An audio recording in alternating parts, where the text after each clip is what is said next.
ത്രിയേക ദൈവത്തിന്റെ അതിപരിശുദ്ധമായ നാമം വാഴ്ത്തപ്പെടുമാറാകട്ടെ.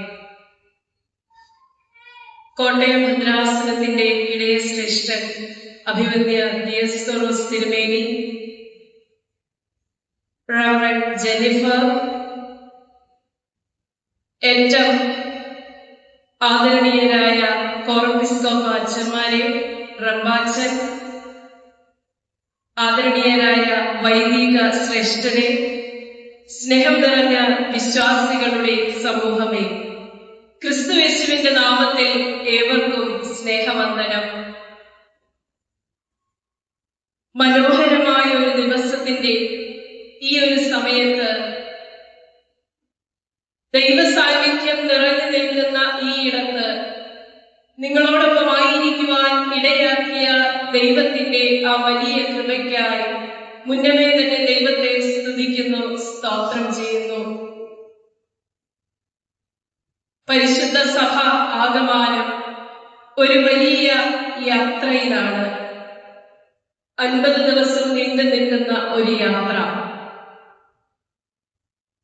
പരിശുദ്ധ 50 നോമ്പിന്റെ ദിനങ്ങളിലൂടെ നമ്മൾ കടന്നു പോവുകയാണല്ലോ.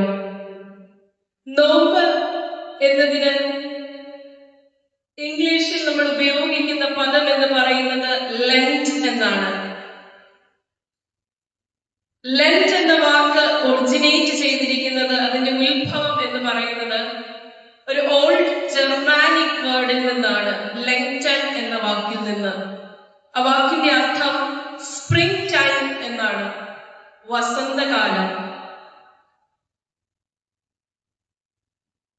നോമ്പും ഒരർത്ഥത്തിൽ പറഞ്ഞാൽ ഒരു വസന്തകാലമാണ്. വസന്തകാലത്തിന് അനേകം പ്രത്യേകതകളുണ്ടല്ലേ. നിറയെ പൂക്കളുള്ള, അല്ലെങ്കിൽ നമ്മൾ സാധാരണ 1-2 പൂക്കൾ അവിടെയും ഇവിടെയും കാണുമ്പോൾ വസന്തകാലത്തിന്റെ പ്രത്യേകത എന്ന് പറയുന്നത് എല്ലായിടവും ഒരുമിച്ച് പൂത്തു നിൽക്കുന്ന ഒരു കാലഘട്ടം. നോമ്പും ഒരുമിച്ച് ചേർന്ന് പൂക്കുവാനുള്ള, നമ്മളിലെ നന്മകളെ പുറത്തേക്ക് കൊണ്ടുവരുവാനുള്ള ഒരു കാലഘട്ടം. വസന്തകാലത്തിന്റെ മറ്റൊരു പ്രത്യേകത എന്ന് പറയുന്നത് 2 കാലഘട്ടങ്ങളുടെ ഇടയിലാണുള്ളത്. ശൈത്യത്തിന്റെ കൊടും തണുപ്പിൽ നിന്ന് വേനലിന്റെ ചൂടിലേക്കുള്ള യാത്രയുടെ കാലഘട്ടമാണ് വസന്തകാലം എന്ന് പറയുന്നത്. ഒരു കാലഘട്ടത്തിൽ നിന്ന് മറ്റൊരു കാലഘട്ടത്തിലേക്ക് നയിക്കുന്നു. അപ്രകാരം പരിശുദ്ധ നോമ്പും നമ്മുടെയൊക്കെ മനസ്സിനെ ഇതുവരെ ആയിരുന്ന ഇടങ്ങളിൽ നിന്ന് മറ്റൊരിടത്തിലേക്ക് നയിക്കുവാൻ ഇടയായി തീരട്ടെ. വസന്തകാലത്തെ പോലെ പ്രകൃതിയിൽ പൂക്കൾ വിരിയുകയും മഞ്ഞുരുകി പുനരുജ്ജീവനം സംഭവിക്കുകയും ചെയ്യുന്നത് പോലെ ഇതുവരെ നടന്ന വഴിയിൽ നിന്ന് ഒരു പുതുവഴി തേടുന്ന യാത്രയായി നമ്മുടെ ഈ നോമ്പുകാലം മാറ്റപ്പെടട്ടെ എന്ന് മുന്നമേ തന്നെ ആശംസിക്കുന്നു, പ്രാർത്ഥിക്കുന്നു. ഓരോ നോമ്പിന്റെ കാലഘട്ടവും ഓരോ പ്രയാണമാണ്. ജനനമെന്ന സന്തോഷത്തിൽ നിന്ന് അതിവ്രതവിശുദ്ധിയുടെ കഷ്ടാനുഭവത്തിലേക്കുള്ള ഒരു പ്രയാണം. നമ്മുടെയൊക്കെ ക്രിസ്തീയ ജീവിതവും ഇതുപോലെ ഒരു പ്രയാണം തന്നെയല്ലേ. ഇസ്രായേൽ ജനതയുടെ മരുഭൂമി യാത്ര പോലെയുള്ള ഒരു പ്രയാണം. നോമ്പിന്റെ ഈ കാലഘട്ടം ഒരു യാത്രയായി കണക്കാക്കുകയാണെങ്കിൽ, ആ യാത്രയിൽ നമുക്ക് സഞ്ചരിക്കണമെങ്കിൽ നമുക്കൊരു വഴി ആവശ്യമാണ്. We need a way, we need a path. പ്രതിസന്ധികളിലും പ്രതികൂലതകളിലും ആകുലതകളിലും നൊമ്പരങ്ങളിലുമായി കൊണ്ടിരിക്കുന്ന ജനങ്ങൾക്ക് ക്രിസ്തു നൽകിയ സുവിശേഷവും ആശ്വാസവചനവും വിശുദ്ധ സത്യവേദ പുസ്തകം നമുക്ക് മുൻപിൽ സാക്ഷിക്കുന്നത് എന്താണ്? വിശുദ്ധ യോഹന്നാൻ എഴുതിയ സുവിശേഷം 14-ാം അധ്യായത്തിന്റെ 6-ാം വാക്യം നമുക്ക് വളരെ സുപരിചിതമായ ഒരു വാക്യമാണ്. ഞാൻ തന്നെ വഴിയും സത്യവും ജീവനും ആകുന്നു. ഞാൻ തന്നെ വഴിയും സത്യവും ജീവനും ആകുന്നു. നോമ്പെന്ന പ്രയാണത്തിന്റെ വഴി ഏതെന്ന് ചോദിക്കുമ്പോൾ ക്രിസ്തു തന്റെ തന്റെ ജനതയോട് അരുളി ചെയ്യുകയാണ്, ഞാൻ തന്നെ വഴിയും സത്യവും ജീവനും ആകുന്നു. ഈ സന്ധ്യാകാലം വിശുദ്ധ സത്യവേദ പുസ്തകം നമുക്ക് മുൻപിൽ നൽകിയിരിക്കുന്ന ചില പാതയെ കുറിച്ചും അതിലൂടെ നടന്നവരുടെ ചില പ്രത്യേകതകളെ കുറിച്ചും നമുക്ക് അല്പസമയം ഒന്ന് ചിന്തിക്കാം. വിശുദ്ധ സത്യവേദ പുസ്തകത്തിന്റെ താളുകൾ നമ്മൾ പരിശോധിക്കുമ്പോൾ അതിൽ ഒരു ജനതയെ ദൈവം വഴി നടത്തിയ ജനതയായി, ദൈവത്തിന്റെ സ്വന്തം ജനതയായി വിശേഷിപ്പിക്കുന്നുണ്ട്. ഏത് ജനതയാണത്? ഇസ്രായേൽ ജനത. ദൈവത്തിന്റെ സ്വന്തം ജനമായ ഇസ്രായേൽ ജനത. ഇസ്രായേൽ ജനതയുടെ ജീവിതത്തിന്റെ ഓരോ കാലഘട്ടങ്ങളിലും യഹോവയായ ദൈവം അവർക്ക് വേണ്ടുന്ന നിർദ്ദേശങ്ങളെ തന്റെ പ്രവാചകന്മാരുടെ ശബ്ദത്തിലൂടെ, അരുളപ്പാടുകളിലൂടെ, പ്രവാചക ശബ്ദത്തിലൂടെ തന്റെ ജനതയ്ക്ക് പകർന്നു നൽകിയിട്ടുണ്ട്. അപ്രകാരം വിശുദ്ധ സത്യവേദ പുസ്തകത്തിലെ വലിയ പ്രവാചകന്മാരിൽ ഒരാളായ യിരെമ്യാ പ്രവാചകന്റെ പുസ്തകം നമുക്കറിയാം. വിലാപത്തിന്റെ പ്രവാചകൻ എന്നറിയപ്പെടുന്ന വ്യക്തിയാണ് യിരെമ്യാ പ്രവാചകൻ. ശക്തമായ ഭാഷയിൽ തെറ്റിൽ നിന്ന് തെറ്റിലേക്ക് പോയിക്കൊണ്ടിരിക്കുന്ന ഒരു ജനതയെ തിരിച്ച് ദൈവ സാന്നിധ്യത്തിലേക്ക് കൊണ്ടുവരേണ്ടതിന്റെ ആവശ്യകതയെ കുറിച്ച് തന്റെ ജനതയോട് അരുളി ചെയ്യുന്ന ഒരു പ്രവാചക ശബ്ദമാണ് യിരെമ്യാ പ്രവാചകനിലൂടെ നമുക്ക് കാണുവാനായിട്ട് സാധിക്കുന്നത്.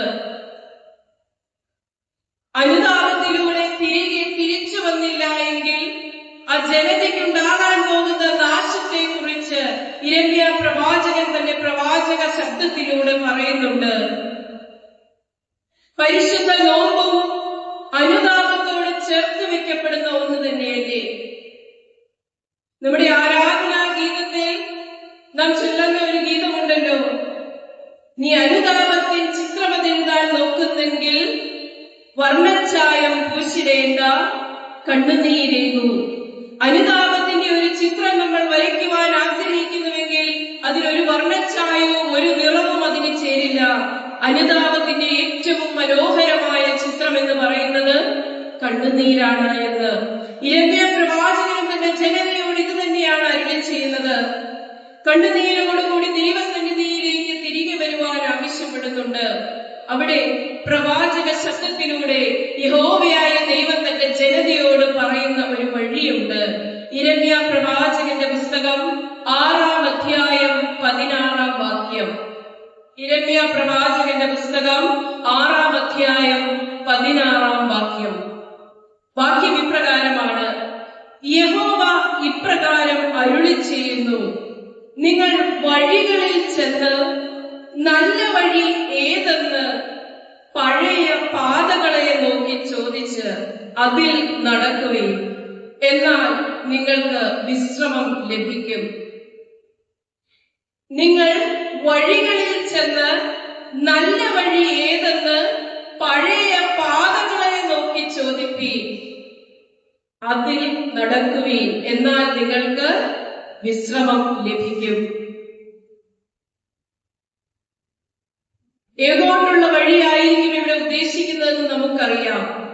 നിങ്ങൾ നല്ല വഴി ഏതെന്ന് ആരോട് ചോദിക്കണമെന്നാണ് പ്രവാചകൻ പറയുന്നത്? പഴയ പാതകളോട് ചോദിക്കുക. 2 വാക്കുകൾ ഇവിടെ തരുന്നുണ്ട്, വഴിയും പാതയും.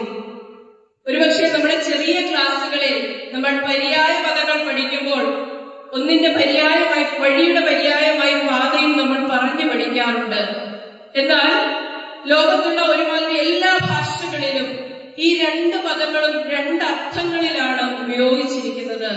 ഇതിന്റെ ഇംഗ്ലീഷ് ട്രാൻസ്ലേഷൻ വരുമ്പോഴും പാത എന്ന വാക്ക് തന്നെ സംസ്കൃതത്തിലേക്ക് വന്നത് പാത്ത് എന്ന ഇംഗ്ലീഷ് പദത്തിന്റെ മൂലഭാഷയിൽ നിന്നാണ്. പാത എന്ന പദത്തിന്റെ ഇംഗ്ലീഷ് ട്രാൻസ്ലേഷൻ ഇസ് പാത്ത്. അതുപോലെ വഴി എന്ന വാക്കിന് ഇംഗ്ലീഷിൽ ഉപയോഗിക്കുന്ന പദം ഏതാണ്? വേ എന്നാണ്. പാത്തും വേയും ഇത് തമ്മിൽ എന്തെങ്കിലും വ്യത്യാസമുണ്ടോ? പാതയും വഴിയും തമ്മിൽ പാത്ത് അഥവാ പാത എന്ന് പറയുന്ന പറയുന്നത് വളരെ സ്പെസിഫിക് ആയിട്ടുള്ള ഒന്നാണ്. കൃത്യമായ ഒരു ദിശയോടുകൂടി ഒരു ലക്ഷ്യസ്ഥാനത്തേക്ക് നയിക്കുന്നതാണ് പാത എന്ന് പറയുന്നത്. എന്നാൽ വഴി അഥവാ വേ എന്ന് പറയുന്നത് അതൊരു ജനറലൈസ്ഡ് ടേമാണ്. അത് പലതുണ്ടാകാം, വഴികൾ പലതായി തിരിഞ്ഞു പോകാം, ചിലടത്ത് ചെല്ലുമ്പോൾ വഴികൾ ഒന്നായി തീരാം, പല സ്ഥലങ്ങളിലും അത് വേർതിരിഞ്ഞു പോയേക്കാം. എന്നാൽ പാത എന്ന് പറയുന്നത് ഒന്നേയുള്ളൂ, ഒറ്റ ലക്ഷ്യത്തിലേക്ക് നോക്കിയുള്ളതാണ് പാത അഥവാ പാത്ത് എന്ന് പറയുന്നത്.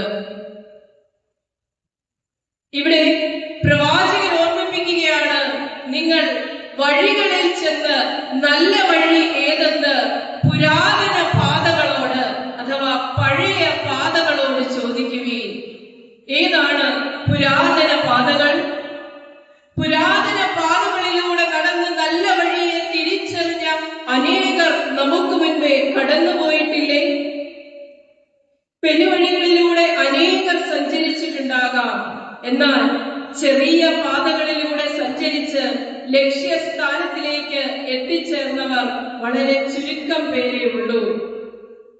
എന്താണ് ഈ പുരാതന പാത അഥവാ പഴയ പാത എന്ന് പറയുന്നത്? പിതാക്കന്മാരുടെ കാലഘട്ടം മുതലേ, ആദിമ നൂറ്റാണ്ട് മുതലേ പിതാക്കന്മാർ നടന്നു തീർത്ത ലക്ഷ്യസ്ഥാനത്തിലേക്ക് എത്തിയതാണ് പാത എന്ന് പറയുന്നത്. അബ്രഹാമിനെയും ഇസ്ഹാക്കിനെയും യാക്കോബിനെയും പോലെയുള്ള പഴയ നിയമ കാലഘട്ടം മുതൽ ഇങ്ങോട്ടുള്ള പിതാക്കന്മാരും സഭയുടെ ഏർലി ചർച്ച് ഫാദേഴ്സ് ഉൾപ്പെടെ ഈ കാലഘട്ടം വരെ എത്തി നിൽക്കുന്ന പിതാക്കന്മാരെല്ലാം സഞ്ചരിച്ച പാതയാണ് പുരാതന പാത. നമ്മുടെ കൂടെയും ജീവിച്ച് മൺമറഞ്ഞു പോയ അനേകം പുരാതന പാതകളിലൂടെ സഞ്ചരിച്ച് അവരുടെ ലക്ഷ്യസ്ഥാനത്തേക്ക് എത്തിച്ചേർന്നിട്ടുണ്ടാകാം. എന്നാൽ ഈ പാതയിൽ നിന്ന് പല വഴികളിലേക്ക് തിരിഞ്ഞു പോയവരും ഉണ്ടായേക്കാം. നമ്മുടെയൊക്കെ ജീവിതത്തിന്റെ ലക്ഷ്യമെന്ന് ഇത് ഒരു യാത്രയാണ്. എങ്ങോട്ടാണ് നമ്മുടെ യാത്ര? നമ്മുടെ നാഥന്റെ സന്നിധിയിലേക്കുള്ള ഒരു യാത്രയാണ് നമ്മുടെയൊക്കെ ജീവിതവും, സ്വർഗീയ കനാനിലേക്കുള്ള ഒരു യാത്ര. ഇപ്രകാരം പുരാതന പാതകളിൽ നടന്ന് ദൈവത്തോട് ചേർന്നവരെ നമുക്കറിയാം. അവരുടെ പാതകൾക്ക് ചില പ്രത്യേകതകൾ ഉണ്ടായിരുന്നു. പുരാതന പാതകളിലൂടെ നടന്ന പിതാക്കന്മാരുടെ ആ പാതകളുടെ ചില പ്രത്യേകതകളെ കുറിച്ച് അല്പസമയം നമുക്കൊന്ന് ചിന്തിക്കാം. ഒന്നാമതായി, അത് ന്യായപ്രമാണത്തിന്റെയും തിരുവചനത്തിന്റെയും വിളക്ക് തെളിയിച്ചവർ നടന്ന പാതകളായിരുന്നു. ന്യായപ്രമാണത്തിന്റെയും തിരുവചനത്തിന്റെയും വിളക്ക് തെളിയിച്ചവർ നടന്ന പാതകളായിരുന്നു. അവരുടെ പാതകളുടെ വിളക്ക് എന്ന് പറയുന്നത് ദൈവവചനം തന്നെയായിരുന്നു. അതും വിശുദ്ധ സത്യവേദ പുസ്തകം എനിക്കും നിങ്ങൾക്ക് മുൻപിൽ സാക്ഷിക്കുന്നില്ലേ? സങ്കീർത്തനക്കാരൻ 119 സങ്കീർത്തനത്തിന്റെ 105 വാക്യം നമ്മളെപ്പോഴും ഉരുവിടുന്ന ഒരു വേദഭാഗമാണിത്. നിന്റെ വചനം എന്റെ കാലുകൾക്ക് വിളക്കും എന്റെ പാതയ്ക്ക് പ്രകാശവുമാകുന്നു. നിന്റെ വചനം എന്റെ കാലിന് ദീപവും എന്റെ പാതയ്ക്ക് പ്രകാശവുമാകുന്നു. പുരാതന വഴികളിലൂടെ പിതാക്കന്മാർ നടന്നു നീങ്ങിയപ്പോൾ അവരുടെ കാലിന് വിളക്കായിരുന്നത് എന്തായിരുന്നു? അവരുടെ പാതയുടെ ഒന്നാമത്തെ പ്രത്യേകതയും അത് തന്നെയാണ്. അവരുടെ പാതയുടെ വിളക്ക് മാറ്റമില്ലാത്ത ദൈവ വചനവും ന്യായപ്രമാണത്തിലുള്ള അചഞ്ചലമായ വിശ്വാസവുമായിരുന്നു. വീണ്ടും ഇതേ 119 സങ്കീർത്തനത്തിന്റെ 89 വാക്യത്തിൽ നമ്മൾ വായിക്കുന്നുണ്ട്, യഹോവേ നിന്റെ വചനം സ്വർഗത്തിൽ എന്നേക്കും സ്ഥിരമായിരിക്കുന്നു. യഹോവേ നിന്റെ വചനം സ്വർഗത്തിൽ എന്നേക്കും സ്ഥിരമായിരിക്കുന്നു. മാറ്റമില്ലാത്ത ഒരു വചനത്തെ നമ്മുടെ ഹൃദയത്തിന്റെ ആഴങ്ങളിലേക്ക് ഉൾക്കൊള്ളുകൊണ്ട് പരിശുദ്ധമായ നോമ്പെന്ന പാതയിലൂടെ നമ്മൾ സഞ്ചരിക്കുമ്പോൾ ദൈവസന്നിധിയിലേക്ക് അടുത്ത് ചെല്ലുവാൻ നമ്മുടെ പാതയുടെ വിളക്കായി പിതാക്കന്മാരെ പോലെ നമുക്കും ദൈവവചനത്തെ ആഴത്തിൽ ഉൾക്കൊള്ളുവാനായിട്ട് സാധിക്കുന്നുണ്ടോ? Do we know the word of God? നമുക്ക് ദൈവത്തിന്റെ വചനത്തെ അറിയാമോ? Do we struggle to pray? നമ്മൾ പ്രാർത്ഥിക്കാൻ ബുദ്ധിമുട്ടാറുണ്ടോ? ഒരുപക്ഷെ നമ്മൾ ഒറ്റയ്ക്കായിട്ടിരിക്കുമ്പോൾ നമ്മുടെ പ്രാർത്ഥനയ്ക്ക് നമുക്ക് യാതൊരു ബുദ്ധിമുട്ടുമില്ല. എഴുതി തയ്യാറാക്കിയ പ്രാർത്ഥനകൾ പ്രാർത്ഥിക്കുമ്പോൾ നമുക്കൊരു ബുദ്ധിമുട്ടുമില്ല. എന്നാൽ ഒന്നിച്ചു ചേരുമ്പോൾ നമ്മളോടൊന്ന് പ്രാർത്ഥിക്കാൻ പറയുമ്പോൾ ദൈവത്തിന്റെ വചനത്തെ എടുത്ത് ചൊല്ലിക്കൊണ്ട് പ്രാർത്ഥിക്കേണ്ടി വരുമ്പോൾ ദൈവവചനത്തെ ആഴത്തിൽ അറിയാതെ പോകുന്നത് പലപ്പോഴും നമ്മുടെ പ്രാർത്ഥനകളെ തടസ്സപ്പെടുത്താറില്ലേ? പാതകളിൽ വെളിച്ചമുണ്ടാകണമെങ്കിൽ, നമ്മൾ നടക്കുന്ന വഴികളിൽ വെളിച്ചമുണ്ടാകണമെങ്കിൽ ദൈവത്തിന്റെ വചനത്തെ ആഴത്തിൽ അറിയുന്നവരായി നമ്മുടെ ജീവിതങ്ങൾ മാറ്റപ്പെടണം. വിശുദ്ധ സത്യവേദ പുസ്തകത്തിന്റെ മാറ്റമില്ലാത്ത വചനങ്ങളെ അനുദിനം വായിക്കുക എന്ന് മാത്രമല്ല വചനത്തെ അറിയുക എന്നത് അർത്ഥമാക്കുന്നത്. മറിച്ച് ജീവിതത്തിന്റെ ഏതൊരു പ്രതിസന്ധി ഘട്ടങ്ങളിൽ കൂടി നമ്മൾ കടന്നുപോയാലും ഏതൊരു പ്രതിസന്ധിയുടെ മധ്യത്തിലും ദൈവവചനത്തെ നെഞ്ചോട് ചേർത്ത് പിടിച്ചുകൊണ്ട് ജീവിതത്തെ മുൻപോട്ട് നയിക്കുവാൻ എനിക്കും നിങ്ങൾക്കും സാധിക്കാറുണ്ടോ? അവിടെയാണ് യഥാർത്ഥമായ ദൈവവചനത്തിന്റെ ആഴമേറിയ മർമ്മങ്ങളെ മനസ്സിലാക്കാൻ സാധിക്കുക എന്ന് പറയുന്നത്. ഒരുപക്ഷെ നമുക്ക് സങ്കടം വരുമ്പോൾ നമ്മൾ ദൈവസന്നിധിയിലേക്ക് ഓടി ചെന്നേക്കാം. നമ്മുടെ സന്തോഷങ്ങളുടെ നടുവിൽ ദൈവത്തിന് സ്തുതി പാടുന്ന ഒരു നാവ് മറിയാമിനെ പോലെ നമുക്കുണ്ടോ? എന്റെ ദൈവമേ, ഇന്ന് പകൽക്കാലം അനേകർ ഈ ലോകത്ത് നിന്ന് മാറ്റപ്പെട്ടപ്പോഴും നിന്റെ മാറ്റമില്ലാത്ത വചനത്തെ കേൾക്കുവാൻ തക്കവണ്ണം എന്റെ ജീവനെ നീ ഭൂമിയിൽ നിലനിർത്തിയെങ്കിൽ നിനക്ക് നന്ദി എന്ന് പറയുവാൻ തക്കവണ്ണം നമ്മുടെ വായികളെ മാറ്റണമെങ്കിൽ അതിന് ദൈവത്തിന്റെ വചനത്തിന്റെ ആഴങ്ങളെ നമ്മൾ മനസ്സിലാക്കേണ്ടിയിരിക്കുന്നു. ജീവിതത്തിന്റെ ഏതൊരു തിക്ത അനുഭവങ്ങളിലൂടെ കടന്നു പോകുമ്പോഴും എന്റെ അപ്പന്റെയും അമ്മയുടെയും ദൈവമാണ് എന്റെയും ദൈവം എന്ന വിശ്വാസത്തെ നെഞ്ചോട് ചേർത്ത് പിടിച്ചുകൊണ്ട് തലമുറകൾക്ക് കൈമാറുവാൻ നമുക്ക് സാധിക്കാറുണ്ടോ? അപ്രകാരം സാധിക്കണമെങ്കിൽ ദൈവവചനത്തിന്റെ മർമ്മങ്ങളെ അറിയണം. കുറച്ചു വർഷങ്ങൾക്ക് മുൻപ് ഞങ്ങൾക്കുണ്ടായ ഒരു അനുഭവമുണ്ട്. ഒരു രോഗത്തിന്റെ അവസ്ഥയിലൂടെയൊക്കെ കടന്നുപോയി എറണാകുളം ആസ്റ്റർ മെഡിസിറ്റിയിൽ ഒരു 2-3 സർജറി ഒക്കെ കഴിഞ്ഞിട്ടും രോഗം കണ്ടുപിടിക്കാതിരുന്ന അവസ്ഥയിൽ വെല്ലൂർ മെഡിക്കൽ കോളേജിലേക്ക് ഞങ്ങളെ ഡോക്ടർ റെഫർ ചെയ്തു. അങ്ങനെ നമുക്കറിയാം, ഇവിടെ നിന്ന് വെല്ലൂരിലേക്ക് പോകുമ്പോഴേ നമ്മുടെ ഉള്ളിൽ ഒരു വലിയ തീയാണ്. എന്താണ് ഇനി സംഭവിക്കാൻ പോവുക? അങ്ങനെ ഞങ്ങൾ വെല്ലൂരിൽ ചെന്നു. പരിശുദ്ധ സഭയുടെ അഭിമാന പ്രസ്ഥാനങ്ങളിൽ ഒന്ന് അവിടെ പ്രവർത്തിക്കുന്നുണ്ട്. ആ സ്ഥാപനത്തിൽ താമസിച്ച് അവിടുത്തെ ബ്രദർ ഞങ്ങളെ ഹോസ്പിറ്റലിൽ കൊണ്ടുപോയി ഡോക്ടറെ കണ്ടു. കുറെ അധികം ടെസ്റ്റുകൾക്ക് എഴുതി തന്നു. അങ്ങനെ MRI മാമോഗ്രാം ചെയ്യുവാൻ വേണ്ടി MRI സ്കാനിംഗ് റൂമിന്റെ മുൻപിൽ ഞങ്ങളുടെ ഉഴവും കാത്ത് ഞങ്ങൾ ഇരിക്കുമ്പോൾ ഒരു യുവാവിനെ സ്ട്രക്ചറിൽ കിടത്തിക്കൊണ്ട് വന്നു. ഈ യുവാവിന്റെ തല മുഴുവൻ ഇങ്ങനെ പൊതിഞ്ഞു വെച്ചിരിക്കുകയായിരുന്നു. അപ്പൊ എന്റെ കൂടെ വന്ന ബ്രദറിനോട് ഞാൻ ചോദിച്ചു, ബ്രദറെ എന്തു പറ്റിയതാ?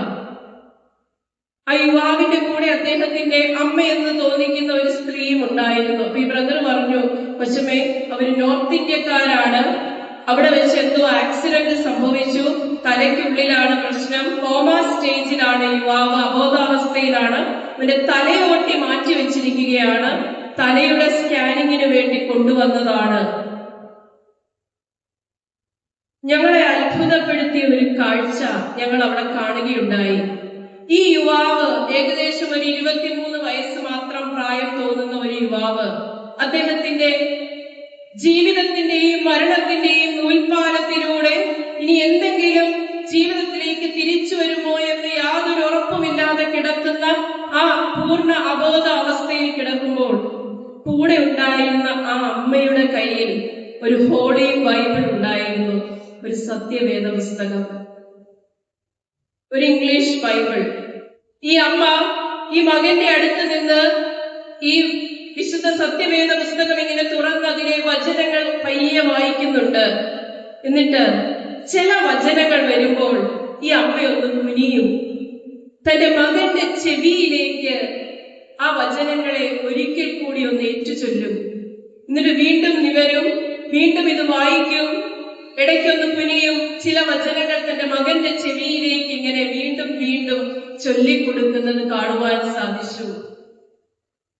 ആ മകൻ ഇനി ജീവിതത്തിലേക്ക് തിരികെ വരുമോ എന്ന അമ്മയ്ക്ക് യാതൊരു ഉറപ്പുമില്ല.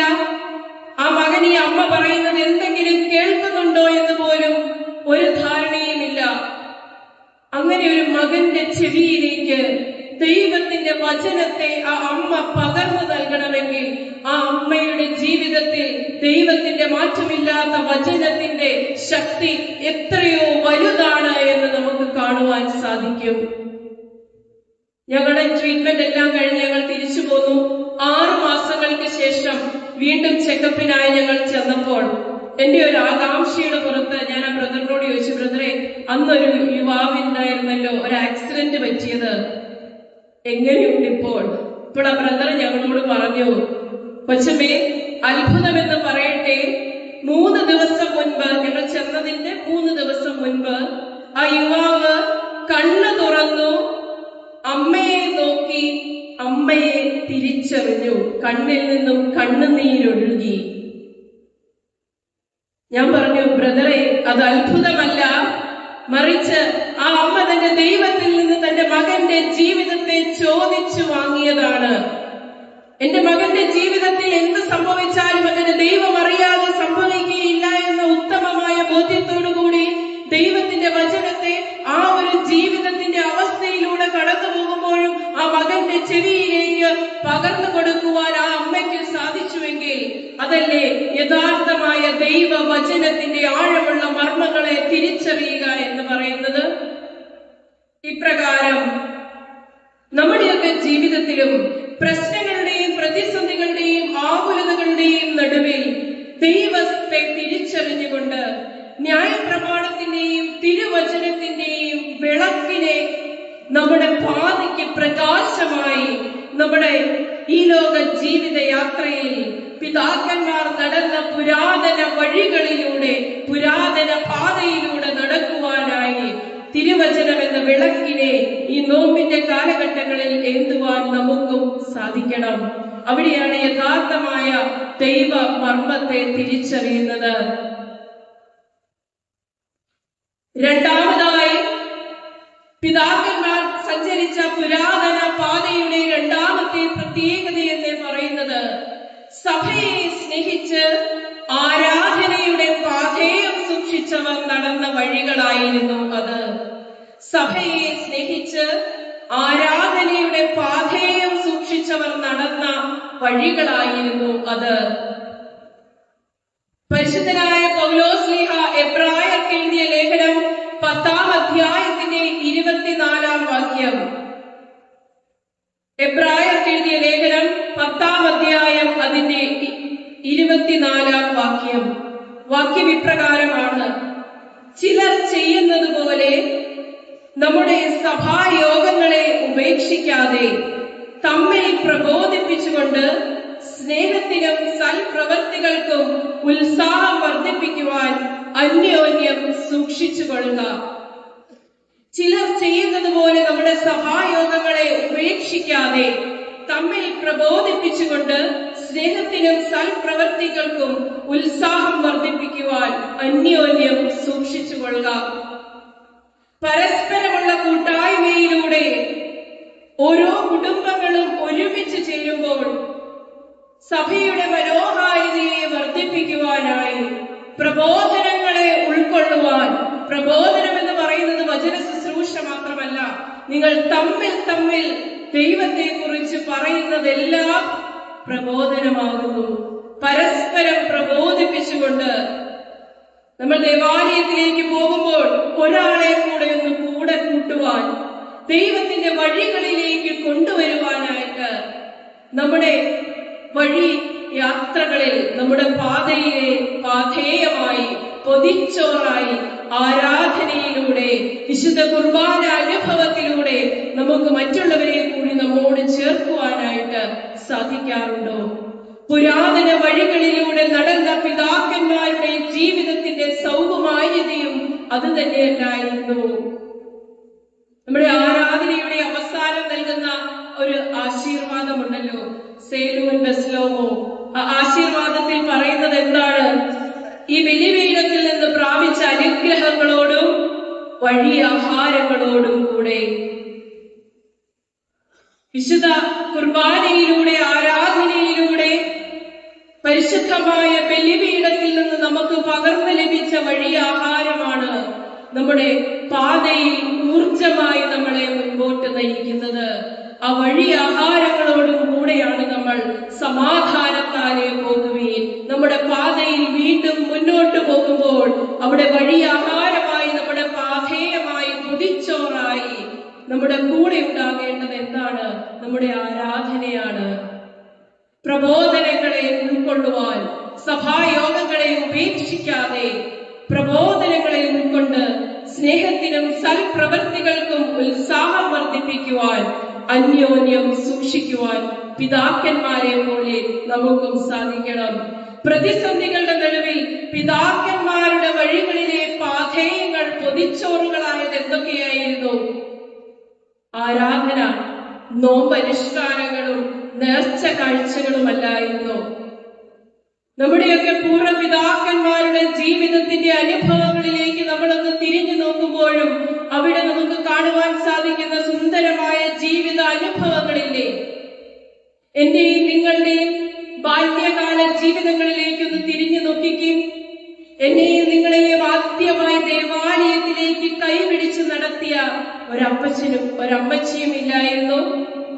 ആ അപ്പച്ചന്റെയും അമ്മച്ചിയുടെയും രാത്രിയുടെ യാമങ്ങളിലെ കണ്ണുനീരോടുകൂടിയ പ്രാർത്ഥനയല്ലേ ഞാനും നിങ്ങളും ഇന്ന് അനുഭവിക്കുന്ന സർവ്വ സൗഭാഗ്യങ്ങളും എന്ന് പറയുന്നത്? അത് അവരുടെ ജീവിതത്തിൽ ഒരുപാടൊന്നും ഉണ്ടായിരുന്നിട്ടല്ലോ. ഇല്ലായ്മകളുടെ നടുവിലും ദൈവത്തിങ്കിലേക്കുള്ള യാത്രകളെ അവർ ഒരിക്കലും ഒഴിവാക്കിയിരുന്നില്ല. ഇല്ലായ്മകളുടെ നടുവിൽ, ബുദ്ധിമുട്ടുകളുടെ നടുവിൽ ദൈവത്തിന് മുമ്പിൽ നേർച്ച നേർന്ന ദൈവത്തിൽ നിന്ന് അനുഗ്രഹങ്ങളെ ചോദിച്ചു വാങ്ങിയ അനുഗ്രഹിക്കപ്പെട്ട പിതാക്കന്മാരുടെ തലമുറയല്ലായിരുന്നു അത്? നമ്മുടെ അപ്പച്ചന്മാർക്കും അമ്മച്ചിമാർക്കും ഒരുപാടൊന്നും ഇല്ലായിരുന്നെങ്കിലും ഉള്ളതിൽ നിന്ന് ദശാംശങ്ങളെ ദൈവത്തിങ്കിലേക്ക് മാറ്റിവെച്ച് ദൈവത്തിൽ നിന്ന് അനുഗ്രഹങ്ങളെ അവർ വാങ്ങിയിട്ടില്ലേ?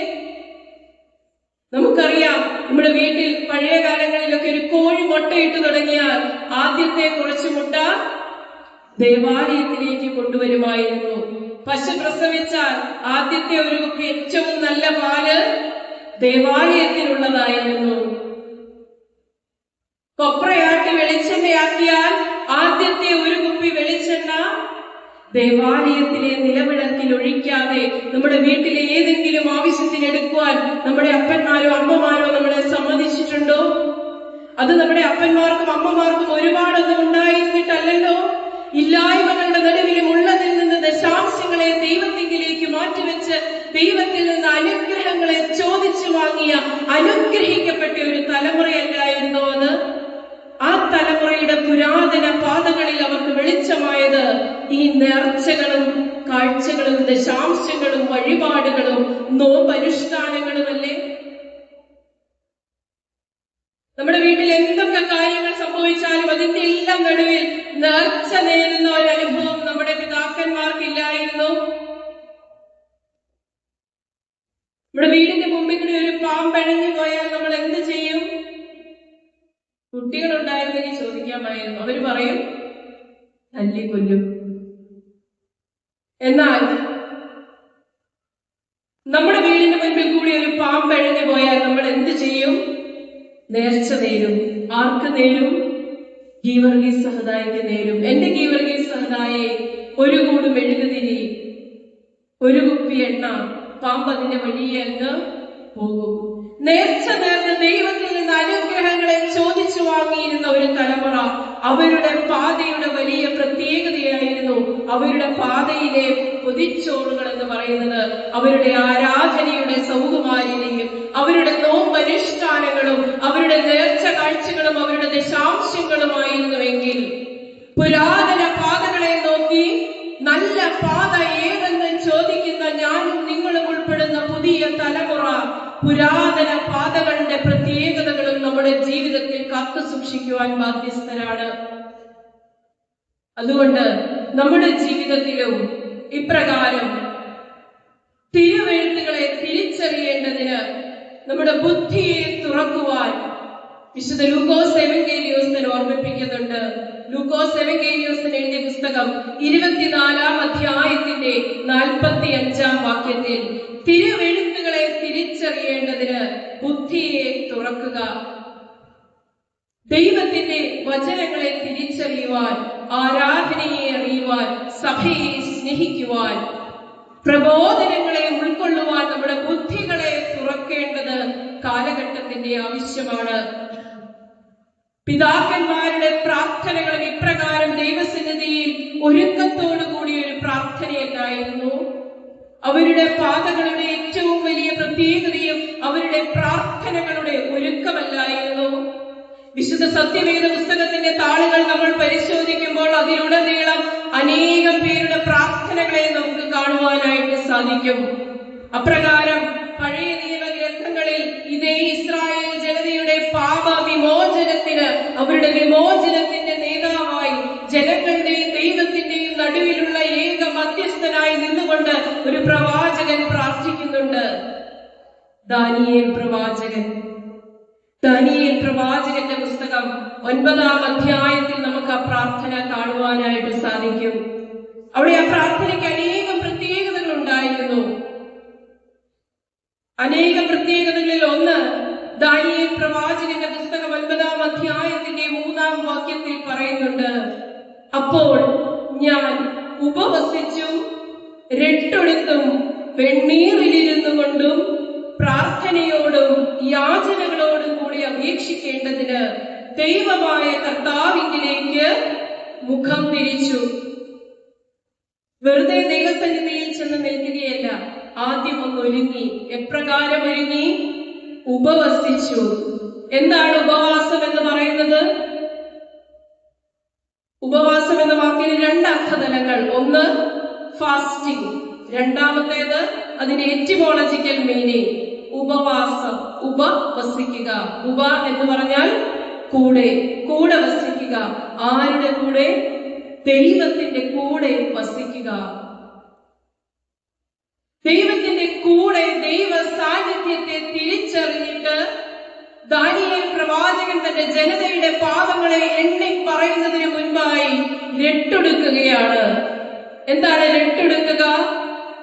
ഇംഗ്ലീഷ് ബൈബിളിൽ അതിന്റെ ട്രാൻസ്ലേഷൻ നൽകിയിരിക്കുന്നത് വെയറിംഗ് സാക്ക് ക്ലോത്ത്സ് എന്നാണ്. ചണം കൊണ്ടുള്ള വസ്ത്രം. നമുക്ക് എപ്പോഴും ഏറ്റവും മാർദ്ദവമേറിയ, നമുക്ക് ഏറ്റവും കംഫർട്ടബിൾ ആയിട്ടുള്ള ഡ്രസ്സ് ധരിക്കാനാണ് ഇഷ്ടം. എന്നാൽ അവിടെ തന്റെ ജീവിതത്തിന്റെ ലൗകിക സുഖങ്ങളെ എല്ലാം പൂർണ്ണമായി ഉപേക്ഷിച്ചുകൊണ്ട് ആത്മീയതയുടെ തലങ്ങളിലേക്ക് കടന്നു വരികയാണ് രട്ടൊടുക്കുക എന്നതുകൊണ്ട് ഉദ്ദേശിക്കുന്നത്. ജീവിതത്തിന്റെ സുഖങ്ങളെ എല്ലാം ഉപേക്ഷിച്ച് ദൈവ സാന്നിധ്യത്തെ ഉപവാസത്തിലൂടെ തിരിച്ചറിഞ്ഞിട്ട് വെണ്ണീറിലിരിക്കുന്നു. എന്താണ് വെണ്ണീർ എന്ന് പറയുന്നത്? Turn into Ashes. നമ്മൾ പറയാറില്ലേ, വെന്ത് വെണ്ണീറായി, ചാരമായി പോകുക, ഒന്നുമില്ലാത്ത അവസ്ഥ. കഴിഞ്ഞ കാലഘട്ടങ്ങളിലെ പാപമംഗലമായ ജീവിതത്തിന്റെ അവസ്ഥകളെ വിശുദ്ധ കുമ്പസാരം പോലെ ദൈവ തിരുമുൻപാകെ ദാനിയേൽ പ്രവാചകൻ അവിടെ എണ്ണി എണ്ണി പറയുകയാണ്. എന്നിട്ട് വെണ്ണീറായി പോയ ആ ജീവിതത്തിൽ നിന്ന്, ചാരത്തിൽ നിന്ന് ഉയർന്നു വരുന്ന ഒരു ഫീനിക്സ് പക്ഷിയെ പോലെ അദ്ദേഹം ആ ജനതയ്ക്ക് വേണ്ടി പ്രാർത്ഥിക്കുകയാണ്. അത്രയും കാര്യങ്ങൾ ഒരുക്കത്തോടെ ചെയ്തതിന് ശേഷമാണ് ദാനിയേലിന് തന്റെ പ്രാർത്ഥന കഴിക്കുവാനായി ദൈവമായ കർത്താവിലേക്ക് മുഖം തിരിക്കാൻ സാധിച്ചത്. എന്റെയും നിങ്ങളുടെയും ജീവിത പാതയിൽ ന്യായപ്രമാണത്തിന്റെ വിളക്കുമേന്തി ആരാധനയുടെ പൊതിച്ചോറുമായി പുരാതന പാതകളിലൂടെ നമ്മൾ കടക്കുമ്പോൾ ദൈവത്തിലേക്ക് മുഖം തിരിച്ച് പ്രാർത്ഥിക്കുവാൻ നമുക്കും സാധിക്കാറുണ്ടോ? ദൈവത്തിലേക്ക് മുഖം തിരിക്കുമ്പോൾ ദൈവ തേജസ്സിനെ ഹൃദയങ്ങളുടെ അന്തരിന്ദ്രിയങ്ങളിലേക്ക് ഏറ്റുവാങ്ങണമെങ്കിൽ ഒരുക്കത്തോടുകൂടി ആയിരിക്കണം. ഒരുക്കമുള്ള ഒരു ശരീരവും ഒരുക്കമുള്ള ഒരു മനസ്സും എനിക്കും നിങ്ങൾക്കും ആവശ്യമാണ്. എന്നാൽ പലപ്പോഴും ഇന്നിന്റെ കാലഘട്ടത്തിന്റെ അവസ്ഥയോ, ഇന്ന് നമുക്കറിയാവുന്ന ഒരു മാസ്ക് ഉണ്ട്. എന്താണ് ആ മാസ്ക്? കോവിഡിന്റെ കാലഘട്ടങ്ങളിൽ അധികാരികൾ നമ്മളോട് പറഞ്ഞു, ഇതെടുത്ത് നിങ്ങൾ മുഖത്തണിഞ്ഞോളൂ, ഇത് മുഖത്തണിഞ്ഞാൽ നിങ്ങൾക്ക് വീടിന്റെ 4 ചുവരുകൾക്കുള്ളിൽ നിന്ന് പുറത്തേക്ക് ഇറങ്ങാം. നമ്മൾ ആ മാസ്ക് എടുത്ത് ധരിച്ചു. ഗബ്രിയേൽ ഒക്കാറ എന്ന ആംഗലേയ സാഹിത്യകാരൻ അദ്ദേഹത്തിന്റെ കവിതകളിൽ മനുഷ്യൻ അണിയുന്ന മാസ്കുകളെ പറ്റി പറയുന്നുണ്ട്. എന്നാൽ അത് ഈ കൊറോണയുടെ സമയത്ത് നമ്മൾ അണിഞ്ഞ മാസ്കുകളല്ല, മറിച്ച് ചില അർത്ഥമില്ലാത്ത ജൽപ്പനങ്ങളുടെ മുഖംമൂടികളുടെ ആവരണങ്ങളാണ്. ദൈനംദിന ജീവിതത്തിന്റെ ഓരോ നിമിഷങ്ങളിലും മനുഷ്യരായി നാം ഓരോരുത്തരും നമ്മുടെ മുഖത്തെടുത്ത് അണിയുന്ന ചില മുഖംമൂടികളെ കുറിച്ചാണ്. നമ്മൾ തന്നെ ഒന്ന് ചിന്തിച്ചു നോക്കിക്കേ. നമ്മുടെ വീട്ടിലായിരിക്കുമ്പോൾ നമുക്ക് ഒരു മുഖം, നമ്മുടെ സമൂഹത്തിലേക്ക് ഇറങ്ങിക്കഴിഞ്ഞാൽ നമുക്ക് മറ്റൊരു മുഖം, ദേവാലയത്തിലേക്ക് വരുമ്പോൾ വേറൊരു മുഖം. എത്രയോ പൊയ്മുഖങ്ങളുടെ തേർവാഴ്ചകളിലൂടെ നമ്മുടെ ജീവിതങ്ങളെ നമ്മൾ മുൻപോട്ട് നയിക്കുമ്പോഴും നമ്മൾ മനഃപൂർവ്വം മറന്നുപോകുന്ന ഒരു കാര്യമില്ലേ? അന്തരീന്ദ്രിയങ്ങളെ ശോധന ചെയ്യുന്നവനായ ദൈവമായ കർത്താവിന്റെ തിരുമുൻപാകെയാണ് ഞാനും നിങ്ങളും ഈ ജീവിതം ജീവിച്ചു തീർക്കുന്നതെന്ന്. എന്റെ തലയിൽ നിന്ന് ഒരു തലമുടിനാരെങ്കിലും കൊഴിയുന്നുണ്ടായെങ്കിൽ അതിന്റെ ദൈവം അറിയാതെ സംഭവിക്കുകയില്ല എന്ന ബോധ്യത്തെ മനഃപൂർവ്വം മനസ്സിന്റെ വിസ്മൃതിയിലേക്ക് മാറ്റപ്പെടുത്തുമ്പോഴല്ലേ ഇപ്രകാരമുള്ള പൊയ്മുഖങ്ങളെ അണിഞ്ഞുകൊണ്ട് ജീവിക്കുവാൻ നമുക്ക് സാധിക്കുകയുള്ളൂ. എന്ന് ഈ പൊയ്മുഖങ്ങളെ നമ്മുടെ മുഖങ്ങളിൽ നിന്ന് നമ്മൾ മാറ്റുന്നു. ദൈവം തന്റെ സ്വന്തം സ്വരൂപത്തിലും സാദൃശ്യത്തിലും തന്നെ ജീവൻ ശ്വാസത്തെ ഊതി നൽകി സുന്ദരമായ പറുദീസയുടെ അവകാശികളാക്കി എന്നെയും നിങ്ങളെയും ഈ ഭൂമിയിൽ അനേകം താലന്തുകളെ തന്ന് ആക്കി വെച്ചിട്ടുണ്ട് എങ്കിൽ പൊയ്മുഖങ്ങളല്ല, ദൈവം സാന്നിധ്യം വിളമ്പുന്ന മുഖങ്ങളോടുകൂടി ദൈവത്തിലേക്ക് മുഖം തിരിച്ച് പ്രാർത്ഥിക്കുവാൻ പുരാതന പാതകളുടെ ഊർജമായി ആ പ്രാർത്ഥനയെ ഉൾക്കൊള്ളുവാനായിട്ട് നമുക്ക് സാധിക്കട്ടെ. മൂന്നാമതായി, പുരാതന പാതകളിലൂടെ നടന്നവരുടെ മൂന്നാമത്തെ പ്രത്യേകത എന്ന് പറയുന്നത് രാവിലും പകലിലും ദൈവ സാന്നിധ്യം അനുഭവിച്ചവർ നടന്ന പാതകളായിരുന്നു അത്. രാവിലും പകലിലും ദൈവ സാന്നിധ്യം അനുഭവിച്ചവർ നടന്ന പാതകളായിരുന്നു അത്. അവരുടെ പാതയുടെ ബലമായിരുന്നു ദ പ്രസൻസ് ഓഫ് ഗോഡ്, ദൈവ സാന്നിധ്യം എന്ന് പറയുന്നത്.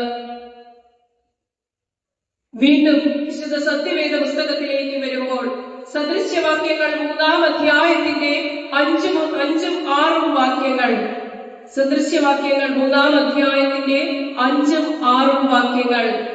പൂർണ്ണ ഹൃദയത്തോടെ യഹോവയിൽ ആശ്രയിക്കുക, സ്വന്തം വിവേകത്തിൽ ഊന്നരുത്, നിന്റെ എല്ലാ വഴികളിലും അവനെ നിലച്ചുകൊള്ളുക, അവൻ നിന്റെ പാതകളെ നേരെയാക്കും. പൂർണ്ണ ഹൃദയത്തോടെ യഹോവയിൽ ആശ്രയിക്കുക, സ്വന്തം വിവേകത്തിൽ ഊന്നരുത്. നമുക്ക് എപ്പോഴാണ് ഒരാളിൽ പൂർണ്ണമായും ആശ്രയിക്കാൻ കഴിയുന്നത്? നമ്മുടെ കൂടെ ആ ആളുണ്ട് എന്ന തോന്നൽ നമ്മുടെ ഉള്ളിലുള്ളപ്പോഴാണ്. നമുക്ക് എന്ത് സംഭവിച്ചാലും നമ്മുടെ കൂടെ ഉണ്ട് എന്ന തോന്നൽ, അതാണ് പ്രസൻസ് ഓഫ് ഗോഡ്.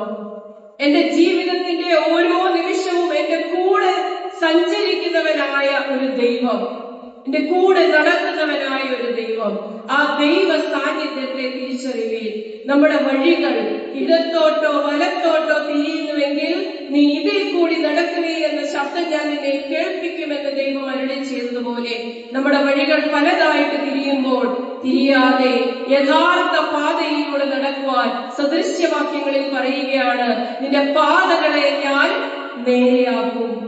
എപ്പോഴാണ്? ദൈവ സാന്നിധ്യം ബലമായി കൂടെ ഈ പുരാതന പാതകളിൽ ഉള്ളപ്പോൾ. നമ്മുടെ പിതാക്കന്മാരുടെ പാതകളിൽ, അവരുടെ ജീവിതത്തിന്റെ പ്രതിസന്ധികളിൽ അവരുടെ ബലമായിരുന്നത് ആ അദൃശ്യമായ ദൈവ സാന്നിധ്യമല്ലായിരുന്നു. ഇസ്രായേൽ ജനതയുടെ ജീവിതം നമ്മൾ പരിശോധിക്കുമ്പോൾ അതിലും നമുക്കിത് തന്നെ കാണാൻ സാധിക്കുന്നില്ലേ? പകൽ മേഘസ്തംഭവും രാത്രി അഗ്നിതൂണായും മഞ്ഞയും കാടപ്പക്ഷിയും പകർന്നു നൽകി യെരിഹോ കോട്ടയുടെ മതിലുകളെ തകർത്ത് 10 കൽപ്പനകളിൽ എഴുതി നൽകി ചെങ്കടലിനെ വാങ്ങിച്ച് പാലും തേനും ഒഴുകുന്ന കനാൻ ദേശത്തിന്റെ സമ്പൽ സമൃദ്ധിയുടെ മടിത്തട്ടിലേക്ക് ആ ജനതയെ ദൈവമായ കർത്താവ് വഴി നടത്തിയെങ്കിൽ കൂടെയിരുന്ന് വഴി നടത്തുന്നവനായ ദൈവം, ആ ദൈവത്തിന്റെ സാന്നിധ്യം അവരോടൊപ്പം ഉണ്ടായിരുന്നില്ലേ? എമ്മാവോസിലേക്കുള്ള ശിഷ്യന്മാരുടെ യാത്രയിലും കൂടെയിരുന്ന ഒരു ദൈവത്തെ നമുക്ക് അവിടെ കാണുവാനായിട്ട് സാധിക്കുകയില്ലേ? എന്റെയും നിങ്ങളുടെയും ജീവിത പാതയിൽ കൂടെയുള്ള ദൈവത്തെ തിരിച്ചറിയാറുണ്ടോ? നമ്മുടെ കൂടെ യാത്ര ചെയ്യുന്ന ദൈവത്തെ, അനേകരിലൂടെ ദൈവം തന്റെ നമ്മളിലേക്ക് തന്റെ സാന്നിധ്യത്തെ അറിയിക്കുമ്പോൾ ആ ദൈവ സാന്നിധ്യത്തിന്റെ വാഹകരായി നമ്മുടെ കൂടെ വരുന്നവരെ നമ്മൾ തിരിച്ചറിയാറുണ്ടോ? നമ്മുടെ സമസൃഷ്ടികളുടെ ദൈവ സാന്നിധ്യത്തെ നമുക്ക് തിരിച്ചറിയാനായിട്ട് സാധിക്കുന്നുണ്ടോ? യഥാർത്ഥമായ ദൈവ സാന്നിധ്യത്തെ തിരിച്ചറിയുമ്പോൾ ദൈവ ശബ്ദത്തിനായി കാതോർക്കുന്ന ജനതയായി നമ്മുടെ ജനത മാറ്റപ്പെടുമെന്നുള്ളതിന് യാതൊരു സംശയവുമില്ല. പിതാക്കന്മാർ സഞ്ചരിച്ച പുരാതന പാതകളിൽ അവരുടെ ജീവിതത്തിന് കരുത്തായി നിന്നതും ഈ ദൈവ സാന്നിധ്യമല്ലായിരുന്നോ? രാത്രിയുടെ യാമങ്ങളിൽ തലമുറകൾക്ക് വേണ്ടി കണ്ണുനീരോടുകൂടി പ്രാർത്ഥിക്കുന്ന പിതാക്കന്മാരാണ് പരിശുദ്ധ സഭയുടെ ചാലക ശക്തിയെങ്കിൽ, രാത്രിയുടെ യാമങ്ങളിൽ കണ്ണുനീരോടുകൂടി ദൈവ സാന്നിധ്യത്തെ തിരിച്ചറിഞ്ഞ് പ്രാർത്ഥിക്കുന്ന അപ്പന്മാരും അമ്മമാരുമാണ് ഓരോ കുടുംബത്തിന്റെയും ചാലക ശക്തി എന്ന് നമ്മൾ തിരിച്ചറിയേണ്ടിയിരിക്കുന്നു. കർത്താവായ യേശു ക്രിസ്തു തന്റെ പരസ്യ ശുശ്രൂഷാവേളയുടെ അവസാന നാളുകളിൽ ഗോകുൽത്താ മലയുടെ മുകളിലേക്ക് മരക്കുരിശുമേറിപ്പോയപ്പോൾ തന്നെ നോക്കി കരഞ്ഞ യെരൂശലേമിലെ സ്ത്രീകളോട് പറഞ്ഞതും ഇത് തന്നെയല്ലേ?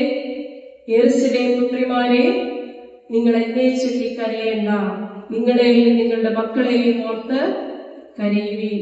തലമുറകൾക്ക് വേണ്ടി ദൈവ സാന്നിധ്യത്തെ തിരിച്ചറിഞ്ഞ് രാത്രിയുടെ യാമങ്ങളിൽ കണ്ണുനീരോടുകൂടി പ്രാർത്ഥിക്കുന്ന അപ്പന്മാരും അമ്മമാരുമാകുമ്പോൾ പുരാതന വഴികളെ പുതിയ തലമുറകൾക്ക് മുൻപിലേക്ക് പകർന്നു കൊടുക്കുവാനായിട്ട് നമുക്കും സാധിക്കും.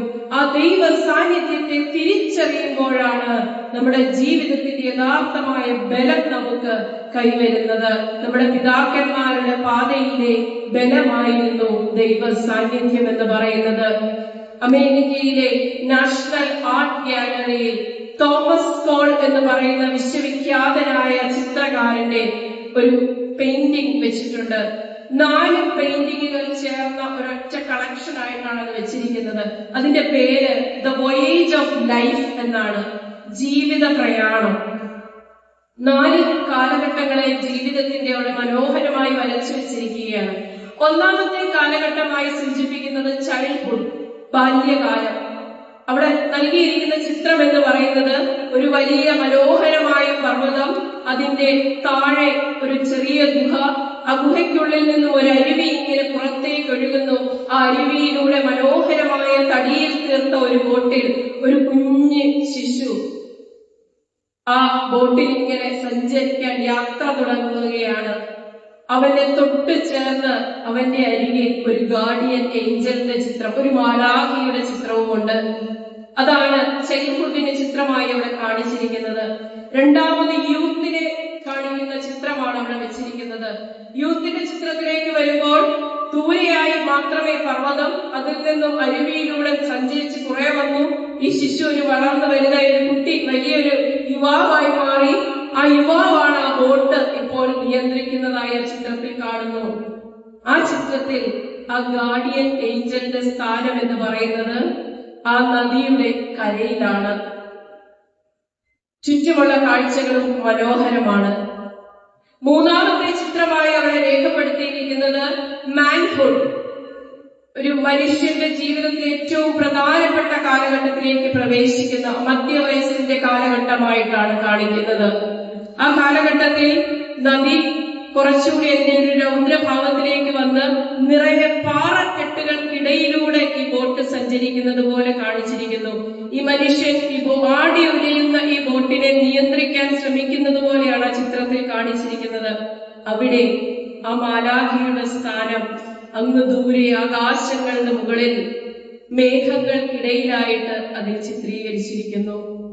ഏറ്റവും ഒടുവിലായി ഓൾഡ് ഏജ്, വാർദ്ധക്യത്തിന്റെ ചിത്രവും കാണിച്ചിട്ടുണ്ട്. വാർദ്ധക്യത്തിന്റെ ചിത്രത്തിൽ അതുവരെ കണ്ട നദിയല്ല, ആദ്യമുണ്ടായിരുന്ന അരുവിയുമല്ല.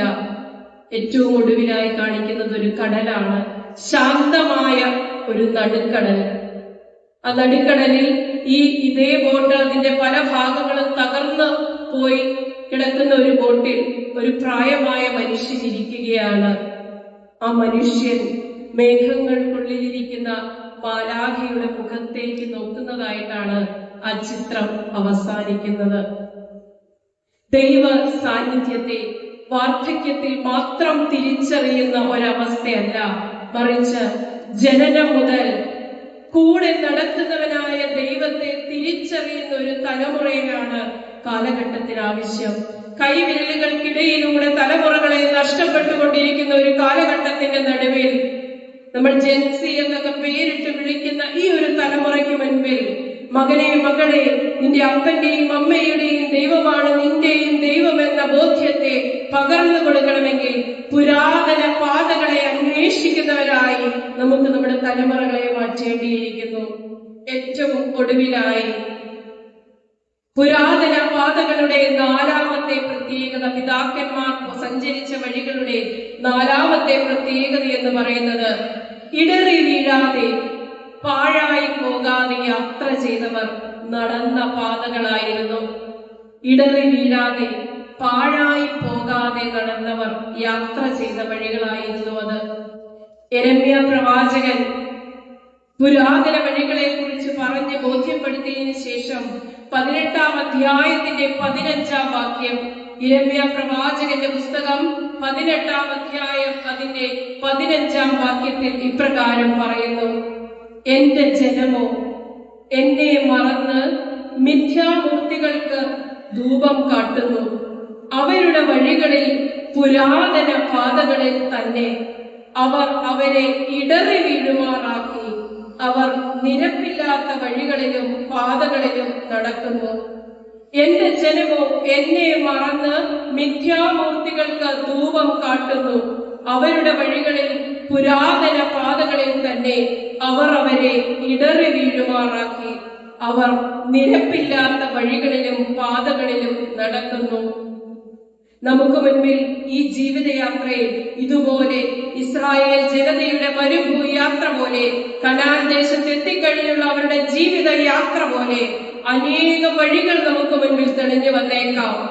ആ വഴികളിൽ അനേകർ നിന്ന് നമ്മളെ മാടി വിളിച്ചേക്കാം. അവരുടെ ചിത്രങ്ങൾക്ക് മുൻപിൽ, അവരുടെ മൂർത്തികൾക്ക് മുൻപിൽ ധൂപകലശവുമായി കടന്നു ചെല്ലാൻ ആവശ്യപ്പെട്ടേക്കാം. എന്നാൽ മിഥ്യാമൂർത്തികൾക്ക് മുൻപിൽ ധൂപം വീശിയവർ ഇടറി വീണതായി യിരെമ്യാ പ്രവാചകൻ പറയുകയാണ്. അവരോട് പറയുന്നു, പുരാതന പിതാക്കന്മാർ കാണിച്ചു തന്ന പാതകളിലേക്ക് നിങ്ങൾ തിരിഞ്ഞു നടക്കുകയും അവിടെ നിരപ്പില്ലാത്ത വഴികളിലൂടെയല്ല സഞ്ചരിക്കേണ്ടത്, മറിച്ച് യഥാർത്ഥ ലക്ഷ്യത്തിലേക്കുള്ള പാതകളിലൂടെ സഞ്ചരിക്കണമെന്ന് യിരെമ്യാ പ്രവാചകൻ ഓർക്കുകയാണ്. നമ്മുടെ പിതാക്കന്മാർ സഞ്ചരിച്ച പുരാതന പാതകളിൽ അവർ ഇടറി വീണിട്ടുണ്ടോ? ജീവിതത്തിന്റെ ഏതൊരു പ്രതിസന്ധിയുടെയും നടുവിലും ഇടറി വീഴാതെ തന്റെ വഴികളെ നേരെയാക്കിക്കൊണ്ട് ജീവിതത്തെ മുൻപോട്ട് നയിക്കുവാൻ നമ്മുടെ പിതാക്കന്മാർക്ക് സാധിച്ചിട്ടില്ലേ? യോശുവയെ പോലെ, കാലേബിനെ പോലെ മരുഭൂയാത്ര പൂർത്തിയാക്കുവാൻ, നമ്മുടെ ഈ ജീവിതയാത്രയും പൂർത്തിയാക്കുവാൻ നമുക്കും സാധിക്കണം. നമ്മുടെ നോമ്പും അനുഷ്ഠാനങ്ങളുടെ ആചരണങ്ങളിലും ഇപ്രകാരം സംഭവിക്കാറില്ലേ? പലപ്പോഴും ഈ ആദ്യ ദിവസങ്ങളിലൊക്കെ നമ്മൾ ഇപ്രാവശ്യത്തെ നോമ്പ് എത്ര നന്നായിട്ട് നോക്കണമെന്നൊക്കെ നമ്മൾ തീരുമാനിക്കും. വിശുദ്ധ സത്യവേദ പുസ്തകത്തിന്റെ വചനങ്ങളൊക്കെ വായിച്ചു തുടങ്ങും. എന്നാൽ ഒരു 25 ദിവസം കഴിയുമ്പോഴും ഇതേ സ്പീഡിൽ നമ്മൾ ഓട്ടം തുടരുന്നുണ്ടോ? അതോ നമ്മുടെ പാതകളിൽ എവിടെയെങ്കിലും നമ്മൾ ചില മൂർത്തികൾക്ക് മുൻപിൽ ഇടറി വീണുവോ? ചില സാധാന്യ വഴികളിലേക്ക് നമ്മുടെ ചിന്തകൾ മാറ്റപ്പെട്ടുവോ എന്ന് ചിന്തിക്കുക. അവിടെ നിന്ന് വീണ്ടും തിരിച്ച് പുരാതന പാതകളിലേക്ക് വരേണ്ടതുണ്ട്. മുൻപേ പോയ പിതാക്കന്മാർ അവരുടെ നമ്മുടെയൊക്കെ പാതകളിൽ ചൂണ്ട് പലകകളായി നമ്മുടെ പിതാക്കന്മാർ നമുക്ക് മുൻപിൽ നിൽക്കുമ്പോൾ നമ്മൾ ആരെ പേടിക്കണം? ആ പിതാക്കന്മാർ നമുക്ക് മുൻപിൽ കാണിച്ചു തന്ന ജീവിത വഴികളിലൂടെ സഞ്ചരിക്കുക മാത്രമല്ലേ നമ്മുടെ ആവശ്യം എന്ന് പറയുന്നത്? നമ്മുടെ ഈ കോട്ടയം ഭദ്രാസനം ഇതുപോലെയുള്ള അനേകം പിതാക്കന്മാരാൽ സമ്പൽ സമൃദ്ധമായതല്ലേ? പരിശുദ്ധനായ പാമ്പാടി തിരുമേനി, ഭാഗ്യസ്മരണാർഹനായ ഇവാനിയോസ് തിരുമേനി, പാറേട്ട് തിരുമേനി, കുറിച്ചി ബാവ, വാകത്താനം ബാവ, അനേകം പിതാക്കന്മാർ അവരുടെ പുരാതന പാതകളിലൂടെ സഞ്ചരിച്ച് ദൈവത്തിങ്കിലേക്കുള്ള വഴി നമുക്ക് മുൻപിൽ കാണിച്ചു തന്നിട്ടുണ്ട് എങ്കിൽ ആ പുരാതന പാതകളിലൂടെ പരിശുദ്ധമായ നോമ്പിന്റെ കാലഘട്ടങ്ങളിൽ സഞ്ചരിക്കുവാൻ എനിക്കും നിങ്ങൾക്കും ഇടയാകണം. അവിടെ ഇടയ്ക്ക് നിന്ന് നമ്മളെ മാടി വിളിക്കുവാൻ പലരും ഉണ്ടാകും. ഈ വാക്യം വായിച്ചപ്പോൾ ഞാൻ ആദ്യം ഓർത്തത് ആദ്യ ഭാഗമാണ്. എന്റെ ജനമോ എന്നെ മറന്ന് മിഥ്യാമൂർത്തികൾക്ക് ധൂപം കാട്ടുന്നു. പലപ്പോഴും വഴി നടത്തിയ ദൈവത്തെ മറന്നുകൊണ്ട് നമുക്ക് ചുറ്റും നിൽക്കുന്നവർ നമ്മളോട് പറയുമ്പോൾ അതിനെ കേട്ടുകൊണ്ട് അതിന്റെ പുറകെ ഒന്ന് പോയി എത്തി നോക്കാനെങ്കിലും നമ്മൾ ശ്രമിക്കാറില്ലേ? ഞാനും നിങ്ങളുമൊക്കെ ഇന്ന് ജീവിക്കുന്നത് ഒരു ഇൻസ്റ്റന്റ് സ്പിരിച്വാലിറ്റിയുടെ കാലഘട്ടത്തിന്റെ നടുവിലാണ്. നമ്മുടെ കുഞ്ഞുങ്ങൾ പറയുന്നതും അത് തന്നെയല്ലേ. നമ്മൾ എന്തെങ്കിലുമൊക്കെ പ്രാർത്ഥിച്ചാൽ നമ്മൾ പ്രാർത്ഥിച്ചത് ഇപ്പൊ നമുക്ക് സാധിക്കണം. എന്നാൽ നമ്മുടെ പിതാക്കന്മാർ അവരുടെ ജീവിതത്തിന്റെ അനുഭവങ്ങളിലൂടെ നമുക്ക് പകർന്നു തന്നതാണോ? അല്ലല്ലോ. ഒരു ഇൻസ്റ്റന്റ് സ്പിരിച്വാലിറ്റിയും അല്ലല്ലോ.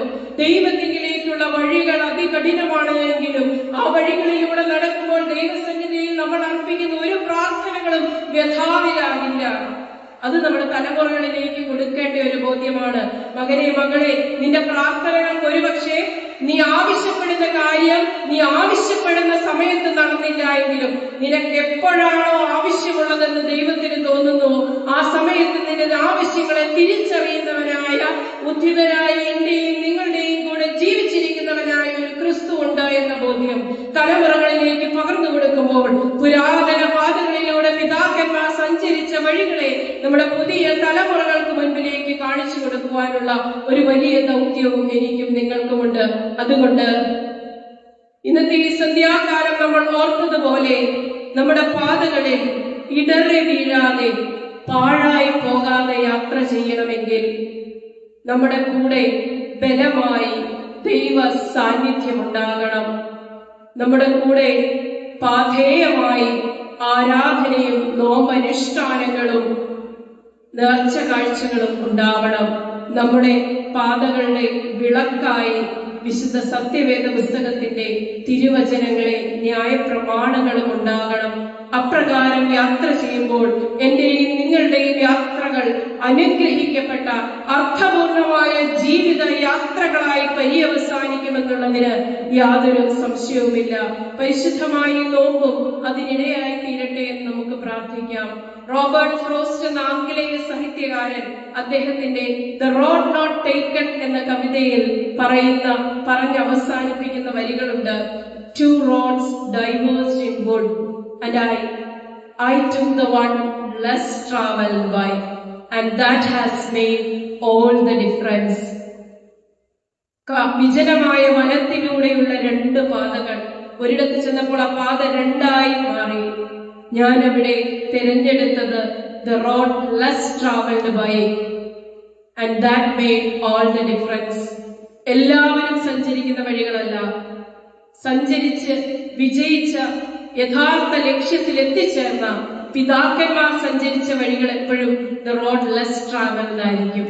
ആ വഴികളിലൂടെ സഞ്ചരിച്ച് ധന്യമായ ക്രിസ്തീയ ജീവിതത്തിന്റെ ഉടമകളായി തീരുവാൻ എന്റെയും നിങ്ങളുടെയും ക്രിസ്തീയ ജീവിതത്തിന്റെ സൗരഭ്യത്തെ കണ്ടുകൊണ്ട് ഈ സമൂഹം നഥാനിയേലിനെ കുറിച്ച് നൽകിയ ഒരു സാക്ഷ്യമുണ്ട്. ഇവൻ സാക്ഷാൽ ഇസ്രായേലിയൻ, ഇവനിൽ കപടമില്ല. എന്റെയും നിങ്ങളുടെയും ക്രിസ്തീയ കുടുംബ ജീവിതത്തിന്റെ സൗകുമാര്യതയെ കണ്ടുകൊണ്ട് ഈ സമൂഹം നമ്മളെ നോക്കി പറയട്ടെ, ഇവൻ സാക്ഷാൽ സത്യക്രിസ്ത്യാനി, ഇവനിൽ കപടമില്ല. അനുഗ്രഹിക്കപ്പെട്ട കുടുംബമായി, അനുഗ്രഹിക്കപ്പെട്ട തലമുറയായി, പുരാതന പാതകളിലൂടെ സഞ്ചരിക്കുന്ന യഥാർത്ഥ ലക്ഷ്യത്തിലേക്ക് പോകുന്ന ഒരു കുടുംബമായി നമ്മുടെയൊക്കെ കുടുംബങ്ങൾ മാറ്റപ്പെടട്ടെ എന്ന് ആശംസിച്ചുകൊണ്ട് പ്രാർത്ഥിച്ചുകൊണ്ട് ഞാൻ എന്റെ വാക്കുകളെ ഉപസംഹരിക്കുന്നു. ദൈവം നമ്മെ അനുഗ്രഹിക്കട്ടെ.